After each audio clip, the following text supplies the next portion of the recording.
Hey everybody, welcome to another episode of the Power Alley Podcast. This is Fresh, your host from the Spinnable Sports Network. You can find me on Twitter/X at SS_2Fresh. You can also find us Spinnable Sports on X/Twitter at Spinnable Sports, and obviously the Power Alley Podcast at Power Alley Pod on Twitter/X.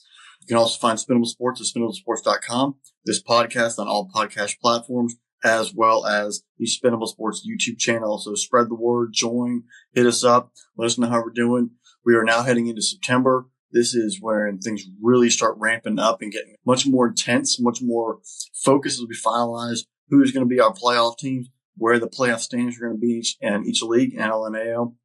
MVP races, Cy Young races for the most part are still out there in the open. Who's going to win Rookie of the Year? A couple of those other topics we will dive in today during today's episode, as well as it's kind of going across the baseball's landscape of expansion, realignment talk, a couple of those things. And then, like always, we are going to keep building our Team USA World Baseball Classic squad. We have 16 teams, 16 players of the 26 so far. We're going to add 2 more to that squad. I'm going to give my ideal starting lineup that Mark DeRosa and Team USA should roll out there for the World Baseball Classic if I was actually the GM of the overall squad. So from there, let's just go ahead and dive in. Can't believe we're already in September and the baseball season, 5 months of the regular season are kind of done. What happened? Where did the entire summer go? I think some of the storylines, though, that makes this entire 5-month season so far at this point intriguing is the Blue Jays and the Tigers in the American League. The Tigers had an amazing run. They've kind of tailed off lately, but they jumped out to a heck of a lead. The Blue Jays are firing on all cylinders, especially George Springer, who, if you went by the last 2 months of the season that he's played, all-star worthy. I mean, it's a resurgence, unlike I think many people have actually seen. Now, I have him on the fantasy baseball team, so I'm actually loving it. But he's raking at a high rate. His on-base percentage tremendously high. He has 5 multi-home run ball games. He is creeping up on 30 home runs for the entire season. RBI numbers are getting better.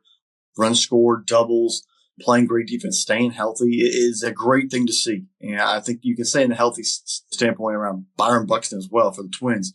2 of them have battled some injuries to their careers, and seeing them both playing at a high level, healthy, consistently driving the ball into the gaps and hitting a lot of home runs, being a major part of their lineup has been fantastic. Another element for the Blue Jays, obviously, Guerrero got his deal before the season started. He's playing real well, but Bo Bichette, arguably in the race for the AL MVP.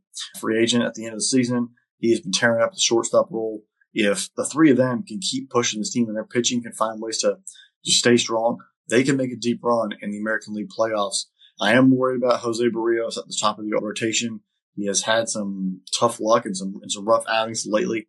If he can get that turned around in time, it's going to really put the Twins in a great spot. As of September 2nd, we're going to use this as our benchmark for today's episode.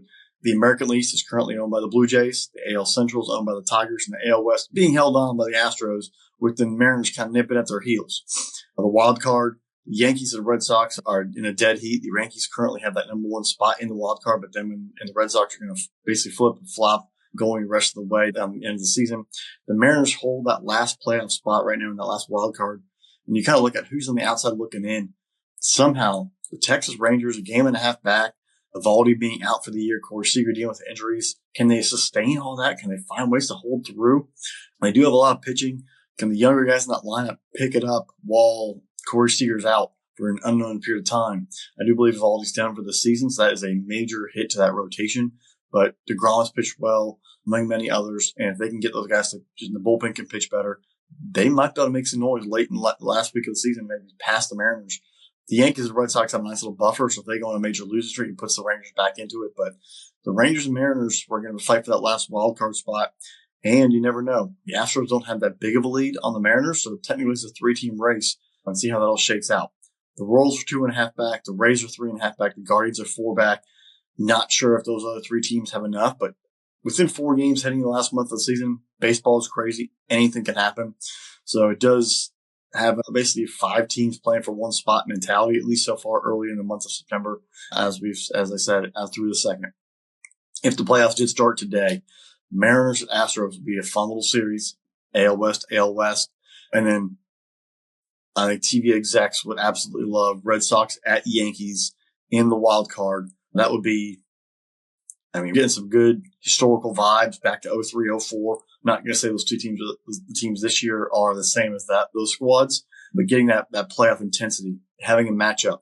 One of the most historic rivalries in all of sports, facing off in a playoff series, it definitely just gets your blood fired up and ready to rock and roll. And I can tell right now the Red Sox, they're still in that scrappy mentality, and the Yankees have so much talent, but every once in a while you see them have a hiccup. It would create a lot of drama in that series. AL MVP wise, I think Bichette has played really well. Aaron Judge had some injuries, which kind of kept him out. Like Aaron Judge, Bo Bichette, and my personal pick, Cal Raleigh, are the three top headliners for the AL MVP heading into September. And if I had to make my pick right now, I would go Cal Raleigh. 51 home runs, which is setting a record, especially for a switch hitter and a catcher. He's catching almost every single day. 51 home runs, 108 RBIs through September 2nd. 136 games he's played, 508 at-bats. He has a slug of 581, an OPS of 933, 89 runs scored, 123 hits, 19 doubles, 81 walks, and a WAR of 5.7. Not only did that, win at the home run derby, just setting records left and right from a catcher, and it's an amazing thing. It's added a lot of extra juice to the Mariners too. Sometimes we always forget they're up in the Pacific Northwest in Seattle. It's a late start usually, out of sight, out of mind. He has them on the radar, not just because they're winning ball games and they're in contention for a playoff spot, but because he's putting up tremendous offensive numbers. I think it would be good for baseball if he got the MVP, because it does truly look at every squad, not just getting the East Coast bias, the American League East and the Yankees and the Blue Jays and Bichette and Judge. Now, all MVP races are truly won by, does your team make the playoffs? How do you look when the games matter the most? You've had an amazing season up to this point.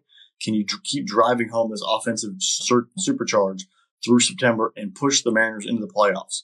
If you can deliver and maybe tack on another 8 home runs or maybe 15 RBIs or so in September and push the Mariners into the playoffs, that might supplant. It's kind of like in Heisman in college football. Where's your Heisman moment? Where's your AL MVP moment? Right now, my pick is Cal Raleigh, but if he can really deliver, he can maybe lock himself in completely. And Bichette and Judge, if they can have a tremendous push late in September, it might change some voters' minds because recency bias is a thing. Look at the American League Cy Young. Right now, my pick is Tarek Skubal.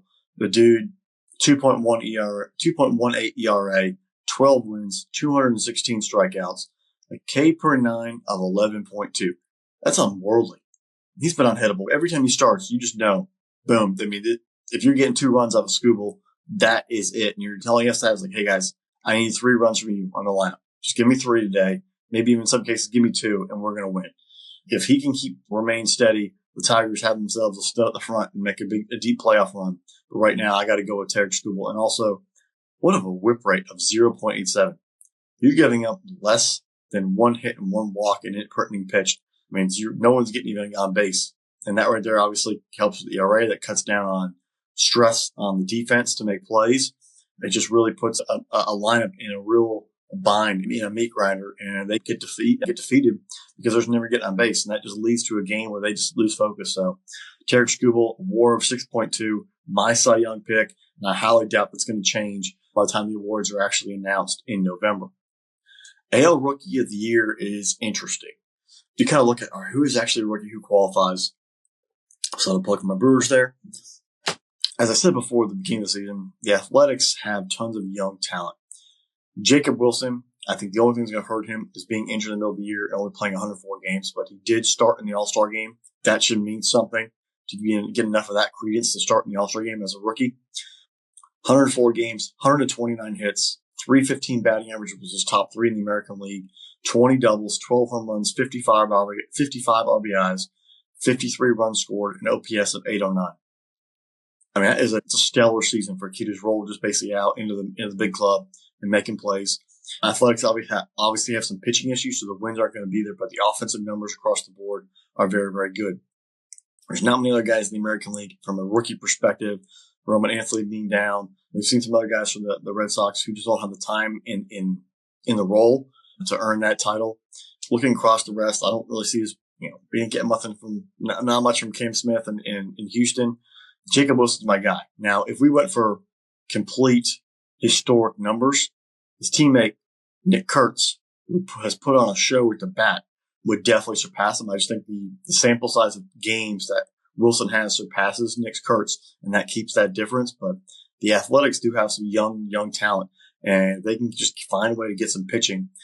By the time they get to Vegas in a couple of years, they will be back in contention because these young guys are going to show it. But my AL Rookie of the Year for 2025, as of September 2nd, pick is Athletic shortstop Jacob Wilson. Now we're going to head over to the senior circuit and kind of look at them. The Brewers have just been, as a Brewers fan, this has just been a historic, amazing, tremendous, exciting, fun, whatever adjective you want to use, season. Obviously, this team is playing with Bob Uecker heavily on their minds, who passed away in January. A loss to humanity, a loss to baseball, but definitely a loss to the city of Milwaukee and the Brewers. Early in the year, this team had a rough start, and somewhere about mid-May, they just figured it out, and they've clicked. Most Brewer fans are enjoying the surge. We're enjoying the ride. Because you look at the rest of the rest of the National League playoff picture, the budgets, the payroll, the star power is very, very deep on every other squad. But the team right now, the pitching staff, the pitching lab that they have that's off limits to everyone has done enough. They're getting guys to play, whether it's Mizorowski having a couple of good starts, Freddie Peralta having an absolutely historic season, getting NL Pitcher of the Month for August. Bryce Terang, NL Player of the Month for August, just playing well. Churrio's come off an injury, but he should be back. And you got guys, unsung heroes like Blake Perkins, Sal Frelick, Joey Ortiz at shortstop has been erupting. Isaac Collins, young kid I know, are playing well. Andrew Vaughn at first base burst onto the scene coming in for the White Sox. Logan Henderson pitched well a little bit in here and there. Quinn Priester's pitched tremendous. Jose Quintana has pitched really well. The bullpen has been very solid. It's just guys fitting in and playing for each other. And it just shows you it's a game. It's a kid's game. Anything can happen when you step on the field, and you just got to go out there and play the full amount of outs and give everything you have every single day. And all the details. It's the defense. It's the base running. It's the earning your walks, getting on base. The Brewers have done a tremendous job of that. And that 14-game winning streak, getting free burgers from George Webb in the Milwaukee area. The Uecker public remembrance a couple weeks back. Even just the alumni home run derby that happened in August, which was absolutely tremendous and really, really cool. And teams are obviously calling the Brewers front office and asking them how they did that so they can do that. It just feels like the vibes are there. As a Brewer fan, though, you always in the back of your mind, how much do we have left in the tank? We've seen great Brewer teams in 2011, 2008, 2018. They get to the playoffs, and it's just, it feels like we used up all the gas during the regular season, have such a great year that the playoff gas isn't there. The past few years haven't won a playoff, series in a few years now. So really, as much as the season's been great, it's kind of selfish to say, well, now you need to win in the playoffs. You've given us a tremendous summer. Now, anything you give us in the playoffs will be absolutely amazing. Right now, you're in the running for the best record in the National League and the best record in baseball. And I believe you own the tiebreaker on just about everybody possible, which if they were the number one seed and advanced, everything would run through Milwaukee. So these vibes are there. These just magical circuses, in season is sort of in play. Can they keep it going? Can they keep finding ways to win in late September, in October, really just make this storybook, season continue to keep carrying out? But we will dive into more details as we go in the next episode later on down the road, September and October. For right now, as of September 2nd, the NL East is run by the Philadelphia Phillies. The NL Central is the Brewers, and the NL West is the Dodgers. The Brewers have the number one seed currently in the National League. The Phillies will be second. Those would be 2 buys. And the Dodgers in the NL West, who would have thought? They've had some pitching issues, a lot of health issues, a lot of guys getting injured, but they're right now on the NL West, but they would be playing the wild card series.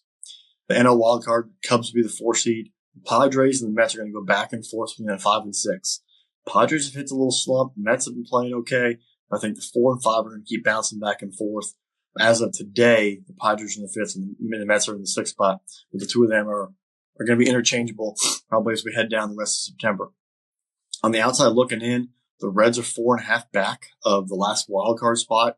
The Giants are 4.5 back. The Diamondbacks and Cardinals somehow are 6 back. They all have issues. The Reds have been struggling. De La Cruz hasn't hit a home run in like 60-something games. It just feels like the Reds they find ways to get a couple wins and they sort of revert back. How are they going to be able to bounce out and make a push? The Giants are scrappy. Do they have a late surge in them? And the D-backs and Cardinals, who we all thought were done, 6 back is still a lot, especially when you have the Padres, Nets, and Cubs there in the last 3 wildcard spots, but they're still technically within distance with a month to go in the season. If the playoffs started today, talk about spice and sizzle. Another shameless plug for the Brewers. The Mets will be at the Dodgers. 2 huge markets, tons of money.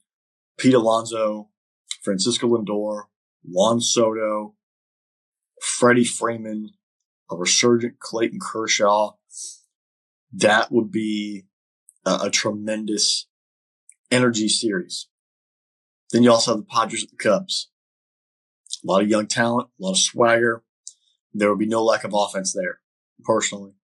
I think baseball would be even better is if somehow the Padres and Mets flipped and we had Padres at Dodgers. Love and NL. I mean, they already hate each other. The fan bases are already aggressive. Having that kind of intensity in the air for a playoff series would be tremendous.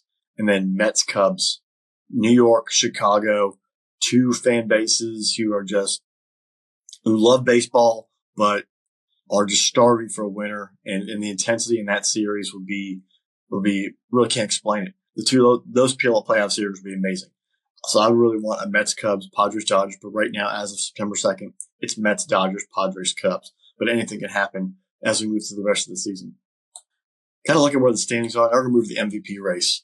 Coming into the year, everyone thought, all right, it's Shohei's, he's going to pitch, he's going to hit, it's going to be Shohei, he's going to just lock it in. To quote Lee Corso, the great Lee Corso, not so fast, my friend. Kyle Schwarber making it very interesting. Free agent, humble player, great dude. I'm just going to give you a stat comparison through September 2nd for Schwarber and Ohtani and why I think it's going to be a dead heat. And going back to what I mentioned for the American League, whichever one of these can really push their team through September into the postseason, make that Heisman moment, if you will, is going to have a chance to really pass over and get it done. I really hope Ohtani's not just getting it because from Japan, it has Japanese media or the attention in it. I want give me a true depiction of both of their statistical seasons and what they've done. All right, so Schwarber, 138 games played, Ohtani 135. At bats, Schwarber 515, Ohtani 523. Runs scored, Schwarber 96, Ohtani 125. Hits, Schwarber 126, Ohtani 146. Batting average 245 for Schwarber, 279 for Ohtani. Doubles 20 for Schwarber, 19 for Ohtani. Triples 2 for Schwarber, 8 for Ohtani. Home runs 49 for Schwarber, 46 for Ohtani. RBIs 119 for Schwarber, 87 for Ohtani. Total bases, Schwarber has 297, Ohtani has 319. Walks are almost a dead heat with Schwarber at 90 and Ohtani at 91. Strikeouts 164 and 158 for Schwarber and Ohtani respectively. Schwarber has 10 steals, Ohtani has 17. OBP, on base percentage, 366 for Schwarber, 388 for Ohtani. Slug, 577 for Schwarber and 610 for Ohtani. OPS, 943 for Schwarber and 998 for Ohtani. WAR is 4.3 for Schwarber and 5.6 for Ohtani. So based on stats, probably going to be Ohtani, especially since he's already pitching, but Schwarber's right there. And the two of them they're having amazing, absolutely tremendous offensive seasons. And if Ohtani, slows down and Schwarber picks it up and carries the Phillies a little bit deep into the regular season and maybe to locking in a 2 seed, hey, I mean, the writers at least are going to have a discussion. It's not going to be a just complete give me to Ohtani. They're at least making it interesting. And I think that's what we want to see. Elite players pushing elite players. Now, when it comes to the NL Cy Young, if you actually look at stats, Freddie Peralta is right there and should be getting some significant amount of votes. But Paul Skeens is the Cy Young winner for the National League. 28 starts, 18 of them being quality starts. An ERA of 2.05, 9 wins, 167 innings pitched, 38 earned runs allowed, 187 Ks, a K per 9 of 10.1, a whip of 0.95, and a WAR of 6.5. for playing for an abysmal franchise. Paul Skeens comes out there, very professional, locks it in and deals every single day. He could get really irritated. He could get so depressed and I'm not going to run support, which he hasn't. He goes out there very businesslike and just does his job. And you got to have tremendous back-to-back signings for Paul Skeens, in my opinion. And Skeens is definitely setting the tone. One day he's going to leave Pittsburgh. He's going to get paid. And if he can keep the current trajectory, he could be one of the all-time greats. NL Rookie of the Year is an interesting conversation. I think baseball writers, no shameless plug for the Brewers there, I think baseball writers are going to have to look deep in service time, but also impact on your team. Personally, I'm going to show a little bias, but my personal pick for National League Rookie of the Year is Brewers outfielder Isaac Collins. The second he arrived up on the big squad, that has given the Brewers outfield and the Brewers offense a jolt. Just an extra guy who just comes out there and hits. Home runs, doubles, clutch hits, scores, plays right, plays great defense. You probably can make a case that without him and Andrew and Vaughn, from an offense perspective, maybe the Brewers aren't where they are. He's been that instrumental and that locked in every single day in that Brewers lineup, dealing with all the injuries they've had, whether it's Yelich. Hutch played pretty well, but with Churio being hurt, like Perkins being hurt, Salfreda got some time off, Isaac Collins has been the stalwart out there. And he has kept this entire team moving through this winning streak, moving through this surge, currently sitting atop the National League. If it's not him, I also do want to give some serious credence. The Miami Marlins have a very young team. Look at that line. Look at the squad. The guys are actually up and coming. They are close. And if these young guys can take the step in 2025, from 2025 to 2026, next year, watch out. Especially in the NL East where like the Nationals are still there. The Braves have dealt with a lot of injuries. This Marlins team, they aren't going to be a pushover. And they compete every single day. And they're just getting better and they're learning at a higher level. But Agustin Ramirez, the catcher, 114 games, 454 at-bats, 61 runs scored, 104 hits, 28 doubles, 1 triple, 19 home runs, 60 RBIs, 30 walks, 11 stolen bases. The only part is that batting average is at 229. His slug's at 421. His OPS is at 708. But for being a rookie and being a catcher, you have to give that consideration that he's getting up there. He's actually delivering offensively for the squad. He's a big bat in their lineup, and he's playing just about every single day. So Isaac Collins is my top pick, but hopefully Agustin Ramirez gets some votes for NL Rookie of the Year because he is definitely showing to be a very solid player in that entire lineup and hopefully leading to become the future core hitter in that entire Marlins squad. August was a blur of a month. I think it just flew through. And we're all like, well, how did we get there? And did really anything change? Division races wise and all that fun stuff? Not really, but we've seen a lot of moving, shaking, a lot of separation as we move through the dog days of summer and into September, where now the games mean double. You're going to see a lot of desperation for some teams on the bubble, seeding, playoff races, guys actually going for contract boosts or contract thresholds to hit numbers, get paid. So interesting month here coming forward. Now, one thing in August that I mentioned during the opening that kind of popped was about proposed expansion, and this came directly from the commissioner, realignment talks and a reduced schedule to 150 games from the 162. Obviously, none of these have been approved. The 150, we have to go through collective bargaining. Attendance and viewership is sky high for MLB. They're getting, and this is not just because streaming from countries abroad. Attendance in the United States is tremendously high right now. The Brewers were selling out games late July and all through August. And that's the smallest market, and they're putting in 40-something thousand every single night. The attendance is fantastic. Record numbers for viewership for ball clubs across the league, except in Colorado. Baseball is very high. Why are we even talking about realignment? And why are we talking about reducing the schedule and making other changes? I know that Bryce Harper and the commissioner had some words one day in the dugout in the clubhouse, and there are just some things that I think Rob Manfred needs to just walk away from. Leave stuff alone. You have an amazing product. Stop being stupid. You are the worst commissioner in sports, and you need to stop tinkering with the product that right now is surging. The youth movement across MLB is amazing. The excitement, the player involvement, the engagement. It's in a great spot. Let's not mess anything up. If you start talking contract nonsense and put yourself in the lockout, you're going to crush everything that's been built right now on the momentum. So you got to be very, very careful as you go through these next few discussion points, these next probably year and a half of what is actually on the table. Because if you push too heavy, the players are going to lock out and baseball is going to die. And right now we are in a very mentality. And if baseball goes away, if footballs continue to keep growing, hockey will grow a little bit. The NBA is not going to grow. Let's be real, folks. NBA it's in a struggle bus. International soccer will continue growing, but your product will fade if it's not in front of the kids.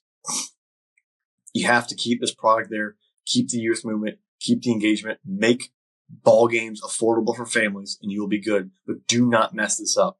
If you have a lockout, you will crush everything that MLB has worked for to restore prominence, viewership, merchandise sales, overall player likeness, and people involved in the game of baseball. All your development, all your grassroots efforts could be crushed if you push Rob Manfred too hard and put this thing into a lockout. So be very, very careful with this proposed expansion talk, the realignment that would go along with it, and reducing a schedule. Reduced schedule, 150, 12 games, but the whole point is it's a marathon. You need the marathon. Maybe the players want to play a little bit less and stay healthier for the playoffs, but let's be mindful that the whole point of baseball is a marathon of a schedule. It's supposed to test the endurance of each player, each franchise, and their depth. So looking at this talk of expansion and realignment, there are 5 cities right now that have been in the running. I think things are getting a little closer to actually having a proposal for a bid. Nashville, its city has grown. It is putting a brand new, built a soccer stadium. They have a hockey team. We're in the process of building a state-of-the-art football stadium. To replace Nissan Stadium. It has become, obviously, it's Music City, USA. Country music vibe is very big. It's in the middle of the country, and it is just booming with residents. Having a baseball team, a major league team, they have the AAA Indianapolis, they have the Nashville Sounds there, but having a major league team there would be huge. The airport's growing. It's kind of meets. The only concerns I have about Nashville is it does kind of infringe on Cincinnati Reds market there a little bit, because you have that southern Ohio, Kentucky, into that Ohio Valley, Tennessee Valley area. That viewership that might go in there may take a hit, but also the Atlanta Braves and the St. Louis Cardinals have that team of the South, that Midwest kind of connection point. You put a team right there, how are those markets going to be realigned? Where are you going to get a fan base that's going to be truly loyal to you? Are we going to see another Marlins and Rays situation where it's just a bunch of Red Sox and Yankees fans or Braves fans and Mets fans sitting in the stands and not really homegrown natural fans? It's the one tough part about expansion. You're trying to put a team in there that already has fans connected. How do you make that organic for a sustainable, successful market? You're not Las Vegas. Even though you are a tourist destination, most people are going to Nashville, they're going for music, they're going there for the Broadway scene, and they're getting out. You have to if you're going to put this there, you have to make sure the baseball stadium is right downtown where the tourists are going to be and not far out somewhere else. Because if it is, you're dealing with the local population who have different allegiances fan-wise. Another talk about another city was Charlotte. Charlotte is a much bigger infringement on the Atlanta Braves market. I don't see that being sustainable. I think that one's going to get tossed. Portland, you're way too close to Seattle. That's going to get a lot of pushback. I do not see that as being a viable site. There are obviously probably some political concerns because there are issues with that city that are well documented that would also probably scare away tourism. I know it's the opposite. Hey, we put a team there and drive tourism, but there are issues with Portland that I think need to be addressed before you put a baseball team there.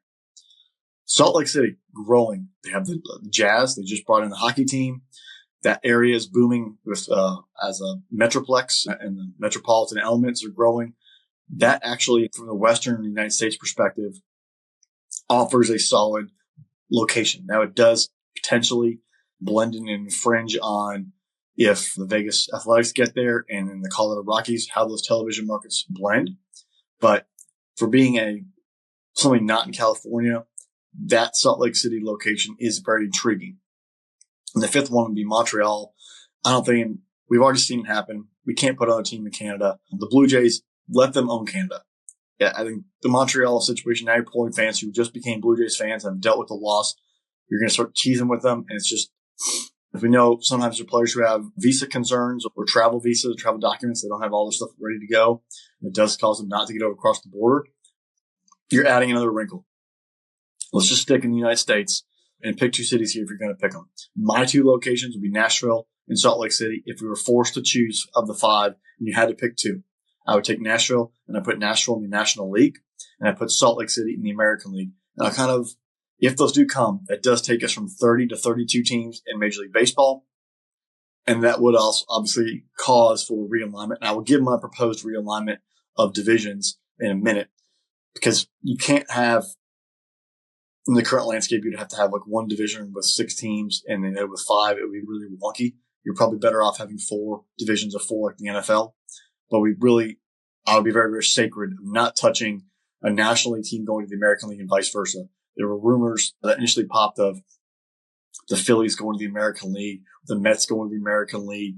No, if you're in the National League now, you're in the National League. If you're in the American League, you're in the American League. Especially the historical franchises. I know the Brewers went from the American League to the National League to help with some stuff, but we can't be touching historic franchises. There was even talk about putting the Braves in the American League to make things work. No, stop it. It's stupid. Do not start forcing these relocations and messing up rivalries, messing up history. Leave it alone, Ron Manfred. Stop being an idiot. But all the expansion talk and all the realignment is currently on pause anyway until the Athletics open up officially in Vegas, which will happen in a couple of years. They've obviously broke ground. And then the Rays getting their stadium settled with their new ownership group. So once those two things are sort of settled, then we'll see that talk really heat up. But right now, that's currently on the table and being discussed. Looking at my proposed realignment, if this did happen and we did have to move those things around and those two cities of Nashville and Salt Lake City were designated, my proposed divisions would be an AL East of Yankees, Red Sox, Blue Jays, Orioles, keeping those 4 together. An American League South of the Rays, Astros, Rangers, and Royals. An American League North of the Twins, Tigers, White Sox, and Guardians, keeping those 4 locked in. And then an American League West of Salt Lake City, the LA Angels, the Vegas Athletics, currently TBD Athletics, and the Seattle Mariners. Puts them all in a certain general geographic location. I think this would be very, very workable and kind of keep those different teams and build some rivalries out that way. From the National League perspective, we'd have a National League South, Marlins, Braves, Reds, Nashville. A National League East of Mets, Phillies, Nationals, Pirates. A National League Central. This is kind of where it gets a little interesting. National League Central of Cubs, Cardinals, Brewers, Rockies. And then an NL West of Dodgers, Diamondbacks, Padres, Giants. That's my way right there of keeping teams in the National League and American League teams in the American League. Maybe realigning some of those little division races a little bit, but overall keeping those different connection points. The NL East, Mets, Phillies, Nationals, Pirates will be interesting. 2 teams in Pennsylvania, Nationals right there, and then the Mets, easy train trip down to Philly and to the DC area. The Marlins, Braves, Reds, and Nationals. Cincinnati and Nashville are kind of close. Atlanta's obviously there, and then the Braves down below. That kind of gives you a South team designation there. I didn't want to mess with teams in California. You have to keep them all together. So that's with the Rockies, the Cardinals in St. Louis, and the Brewers, Cubs. You kind of make a downward movement, get all 4 of them together. That's the best way, in my opinion, to get all these 32, if you did expand it that way, into alignment without really damaging any traditional league alignments that are currently existed for about 100 years. Speaking of team alignment, if you follow along our podcast, we're going to change gears a little bit and talk about the World Baseball Classic that's coming in March of 2026. Currently, Mark DeRosa is the manager and putting together Team USA. We're putting together our optimal American-led squad. Fully, if everyone wanted to play, full buy-in, getting the best of the best on the field.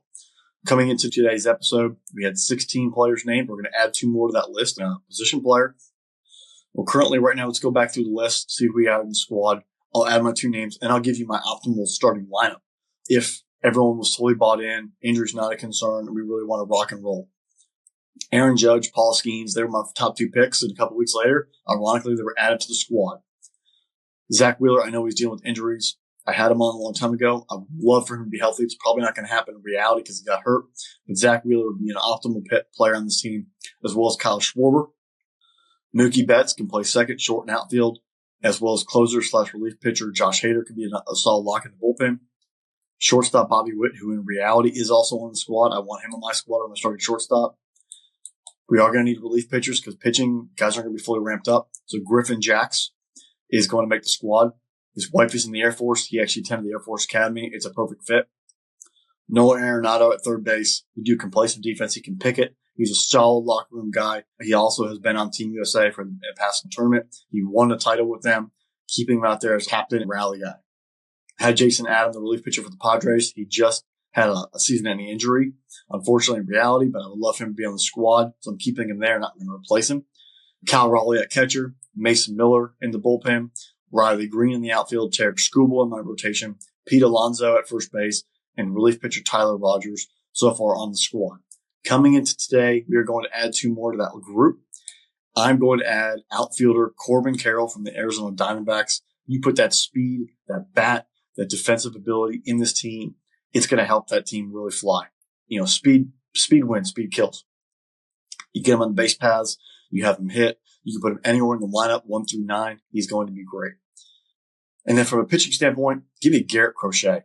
The dude has actually been filthy from the left side as a starter. You put him out there in Skubal, Skeens, the three of them could really roll and then let the bullpen carry on from there in a tournament style setting. So right there, those are my two additions to Team USA.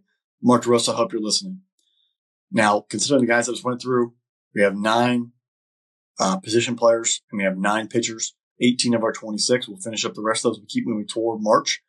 But if I had to roll a lineup out right now, my lineup would be leading off, playing center field, Aaron Judge, batting second, playing second, Mookie Betts, batting third, catching, Cal Raleigh, batting fourth, DH, Kyle Schwarber, batting fifth, shortstop, Bobby Witt Jr., batting sixth, first baseman, Pete Alonso, batting seventh, left fielder, Riley Green, batting eighth, third base, Nolan Arenado, and batting ninth, right fielder, Corbin Carroll. Probably like, why put Bobby Witt at 5? I want Witt there. He's going to hit between Schwarber and Alonso. He's going to really force some pitching decisions. They're going to have to pitch to Witt because Alonso's in the power spot right behind him. At the bottom, Corbin Carroll being the 9th spot, it protects Nolan Arenado. It puts Nolan Arenado, has Green in front of him and Carroll behind him. They're going to have to pitch to Nolan Arenado, and then Corbin Carroll technically becomes a leadoff hitter for when Judge and Betts come back up. Protecting each other in this lineup is kind of the way I built that out. I mean, you're dealing with all-stars. You could play these guys anyway, but I liked having Carroll at the bottom because he does flip the lineup over again and allow Judge and Betts and Raleigh and Schwarber to keep a rally going and keep driving the baseball. Speaking of driving the baseball, let's take a deep drive to left here and look at our power rankings as of September 2nd. Milwaukee Brewers, MLB leading 85 wins. They're my top spot. The Blue Jays have been surging. They're number 2. The Cubs are 3. The Tigers are 4. They've hit a little bump.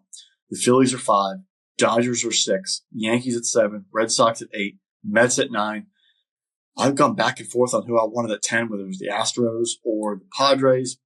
Padres have played a little bit better, but they're both kind of neck and neck. Padres are going to be 10 spot.